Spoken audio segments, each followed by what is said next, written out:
இப்போ வரைக்கும் இந்தியாவுல விவசாயத்துக்குன்னு சொல்லி வரி கிடையாது. பல கோடி வருமானம் வந்தாலும் வரி கிடையாது.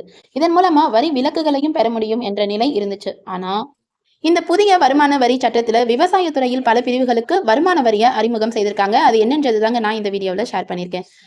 வருமான வரி மசோதா 2025 என்று அழைக்கப்படக்கூடிய புதிய வருமான வரி மசோதா வருகின்ற ஏப்ரல் 1, 2026 முதல் செயல்படுத்தப்பட இருக்கு.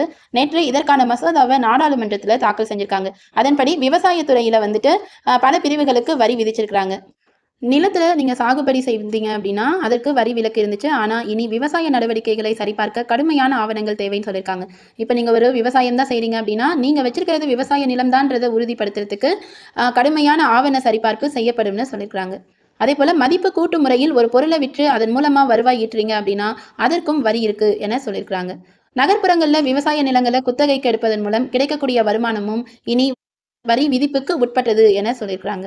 பாரம்பரிய நர்சரி செயல்பாடுகள் மூலம் வரக்கூடிய வரிக்கு விலக்கு அளிக்கப்பட்டிருக்கு. அதே நேரத்தில் வணிக நர்சரிகளுக்கு வரி விதிக்கப்பட்டிருக்கு என சொல்லியிருக்காங்க. பால், கோழி, மீன் வளம் இதற்குரிய வரக்கூடிய வருமானங்கள் விவசாய வருமானமா கருதப்படுறதில்ல. அதனால இதற்கும் முழு வரிக்கு உட்பட்டது என சொல்லியிருக்கிறாங்க. தற்போது இருக்கக்கூடிய வரி சலுகைகள் புதிய சட்டத்தில் குறைக்கப்பட்டிருக்கு. சிறிய அளவிலான விவசாய தொழில்கள் பலன்களை தக்க வைத்துக் கொள்ள வாய்ப்பிருக்கு. அதே நேரம் பெரிய விவசாய வணிகங்கள் இனி அதிக வரிகளை எதிர்கொள்ள வாய்ப்பிருப்பதாகவும் சொல்லியிருக்கிறாங்க.